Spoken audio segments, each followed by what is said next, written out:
You're just waiting for me, I know. Ready to go. Yep. I'm ready. I have to tilt these weird, because if you go straight, see what happens? Oh Can you yeah, see? mine are like that too, but So I I can't do anything about it. You can't put the things up above. Tip And it it helps so with it's a the- little, yeah. See? Oh, Then Okay, yeah. but now I look crazy. No, you don't. Okay. People can't see that. We know it's higher, but Okay. that's an old television trick. Just so you know. That's really cool. Okay, and then I just gotta look down a little bit. Okay. Yeah, that's right. Okay.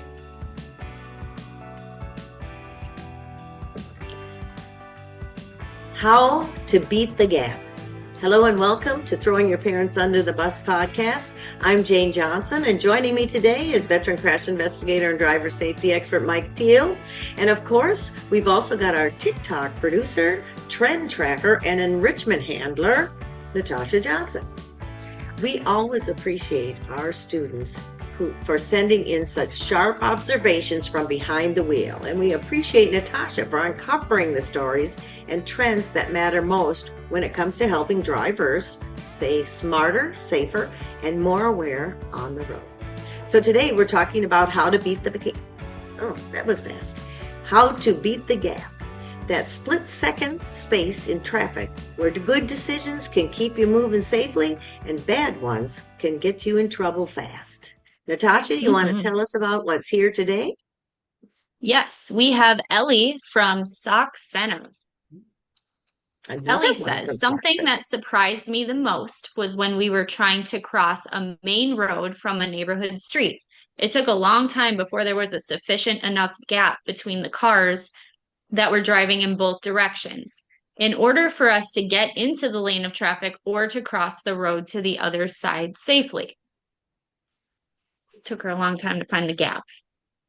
Okay, so Ellie, yeah, exactly. Kind of scary too. I know. And then you hesitate too. That's what I do. Yeah. I know. And then you're worried about the people behind you getting mad, and it's a whole thing. It's a whole, yes. Yes. And Ellie, unfortunately for you and your mom, you must be the oldest in the family, or your dad, and you're the first one that gets taught because I can see it and hear it already. And mom's scared to death, dad's scared to death because you have to cross all these gaps to try and get through these gaps. And I'm going to say I'm very familiar with the town you live in, and you are talking about Highway 71, which goes from Canada to Texas. Okay. And it's very busy. At times, it's very busy and not regulated well. There's two stoplights on each end of the town, but when you're in the middle of town and you're trying to get across, it can be very, you need to have patience. That's the first thing, okay? But I can give you some tips here, and this is where behind the wheel lessons help, okay? And Ellie being a new driver, because we know that because of the fact she just sent us in this observation. But once again, guess what we get to do? Because of Ellie, we get to do a podcast on this, and a whole bunch of people get to hear this. Including ourselves. Yes, and then we won't have all these people like Natasha says, honking behind you, let's go, come on, boom, boom. That's it. It's so bad. I want everybody to listen to this. I don't care who's honking behind you. You do not let somebody else's impatient turn your life into a disaster because all of a sudden you think you have to go because they wanted you to go and you get T-boned in your door or your friend gets T-boned in their door, and all of a sudden your life is not the same for the rest of your life if you have a life. Okay? And remember that. So, but I'll give you a little tip on how to deal with those gaps. Most people sit and stop at a stop sign, all right? And your gaps come by, okay? And they go by. You don't wait till the gap gets to you to go because the gap is gone that quick, all right? You need to start not accelerating as the car that you want to come in behind and you see your gap coming from the left and the right, and they're going to match. And at the time they match, you're the one that has to accelerate and get in there. Accelerate and get in there. Right turns are easier than left. Okay. and then or go straight. And straight is even easier because you're going, nobody has to slow down for you by turning in there. Keep this in mind, Ellie. You are talking about Highway 71. Speed limit is 30 miles an hour there. Okay.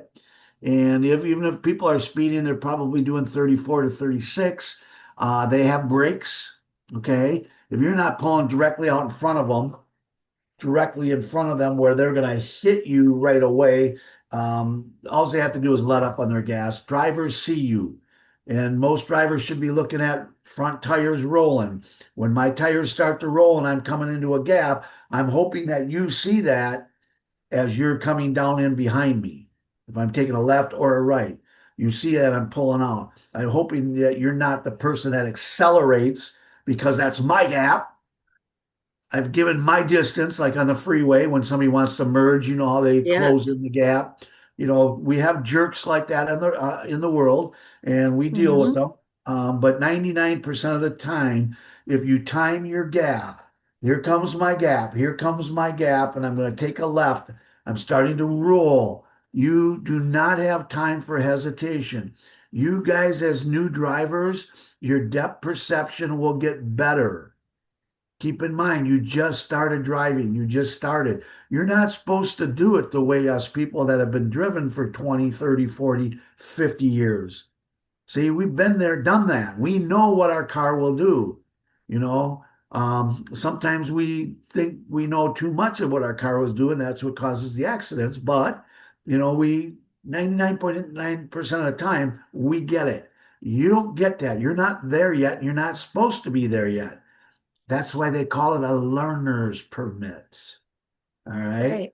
And so where you get respect is as parents, don't be afraid to tape a student driver sign in fluorescent orange or green in the back window to let people behind know why there's a hesitation, know why you missed that stop. And then that should eliminate most of the horns. You still have people, because I have them in the driver's ed car, and the driver's ed car is, thanks for John Weiss Ford, but the driver's ed car is totally marked all over the place.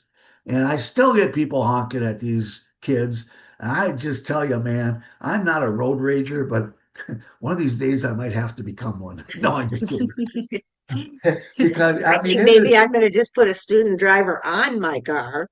yeah, There They you don't go. have to know. And so yeah, then when you're sitting there waiting, going, or people do yeah. baby in the car, stuff like that. And it's like, Yeah, I would you like to know, say I so would just I love allow to. them better, whatever. Yeah, It's the people that wait for a block, you know what I mean? Where right, they wait until there's a block amount of space between, and you're right, like, you can go now, you know. right. And then, another tip on that gap too, guys, is we're so programmed to go from A to B or A to Z. Don't be afraid if I'm trying to make a left and the left is so busy, but the right is not. Don't be afraid to make a right turn and go Mhm. up to the next block or second block and make a left. Because Yeah. now you don't have to get through two gaps. You've made your one gap on the right, and now you get to stop traffic for you to make that left. And once Mhm. again, you need to read that gap coming at you. You don't wait till the gap's by you and decide to go. As that vehicle that you're yielding to is by, you have a big enough gap. It doesn't take you long to make a left turn through When you're traffic. in that lane, in Yeah. the lane. And backing up 1 second, when the speeds are 55 and 60 and you're making a left turn in front of somebody, keep this in mind. A vehicle going 60 miles an hour covers 2/3 of a football field in 2 seconds. It does Yeah. not take 2 seconds to make that left.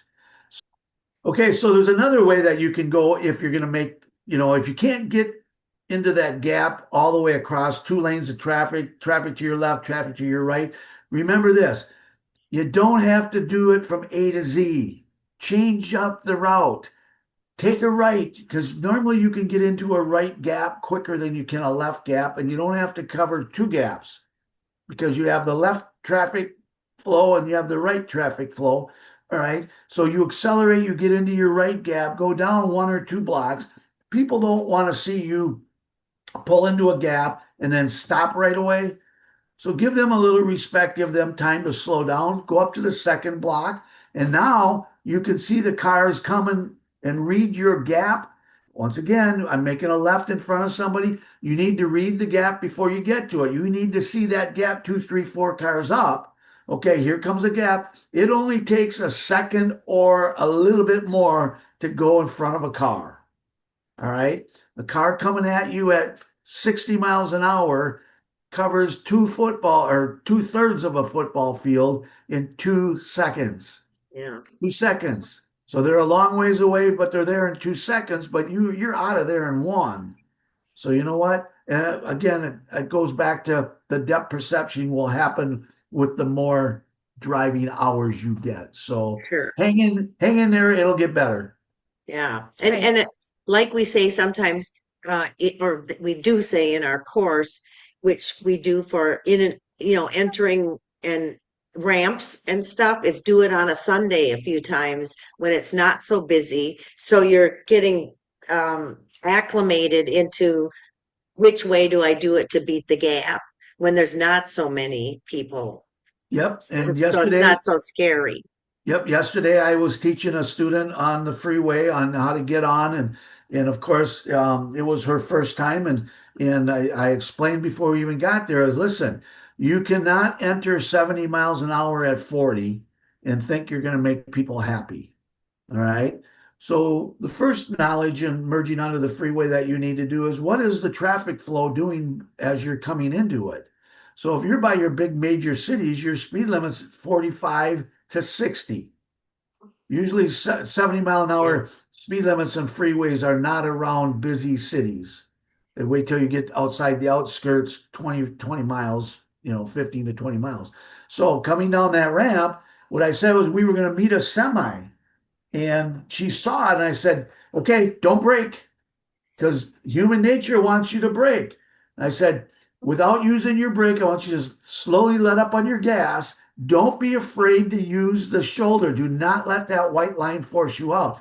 And I want you to slow down and okay, now start speeding up with the truck and just merge right in behind it. And I tell you what, she did it so good. And she I could just tell she didn't think she was going to be able to do it. It was so simple.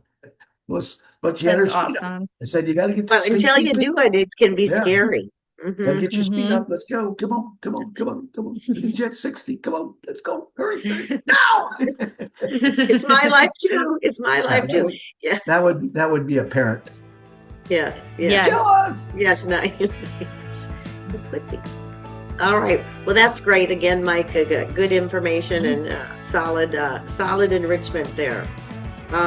So that's it for today's episode. And if you learned something, don't keep it to yourself.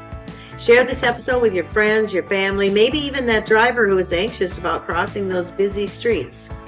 You can catch every episode on YouTube at Drive Safe Ride Safe 1, which is the number, not the word. And you can hit subscribe. It's free, and you'll be the first to know when a new episode drops. If you got a question or a story or a topic you want to tackle, email us at drivesaferidsafe@gmail.com. We do actually read them, and your message might spark our next episode. I'm Jane Johnson, and this has been Throwing Your Parents Under the Bus podcast. And remember to always Drive safe. Ride safe. .com. Bye everyone.